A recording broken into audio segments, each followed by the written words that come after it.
હું જયેશ જયંતિભાઈ શેખ અને અમે યાર્ડમાં મજૂરી કરી છીએ અને અમારા ભાઈ ઉપર આ તે ફરી ઘા કરી ગયા છે રાત્રે 2:30 અને મને ખબર જ નહોતી મારા ભાઈ ઉપર ઘા કરી ગયા છે, પણ મને જ્યાં મારા ભાઈ ઉપર ઘા કરી ગયા હતા ને એ મને ખબર નહોતી, પણ મારી ઘરે આવીને મને ઉઠાડ્યો કે ભાલો ક્યાં છે, ભાલો ક્યાં છે, પણ ભાલો મેળી ઉપર હૂતો તો એને નહોતી ખબર, પણ મારી છોકરી હેઠે હૂતી હતી ને એને દબોચી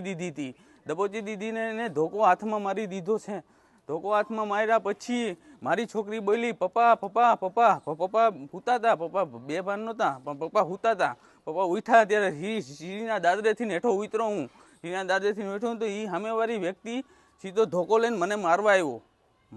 એટલે મેં કીધું મારો વાંક હું હે, મેં કીધું હું તારી કોઈ દી બાયલો નથી, કોઈ દી બોલ્યો નથી અને તું મને કાં મારે સી કે, અને મેં કીધું તો એ તોય છતાંય સામે ધોકો લઈને ઊભો રહીને મને મારવા આવ્યો, તો મેં છતાંય ધોકો રોકીને રાખ્યો તો ત્યાં હાથમાં ફરફોલા થઈ ગયા છે, છતાં અહીંયા હું લસણા ચામડી ઉતરી ગઈ છે લાગેલા માથે. એટલે આ વ્યક્તિએ એને કડીથી કડી સજા આપો એવું મારું નમ્ર વિનંતી. જય હિન્દ, જય ભારત.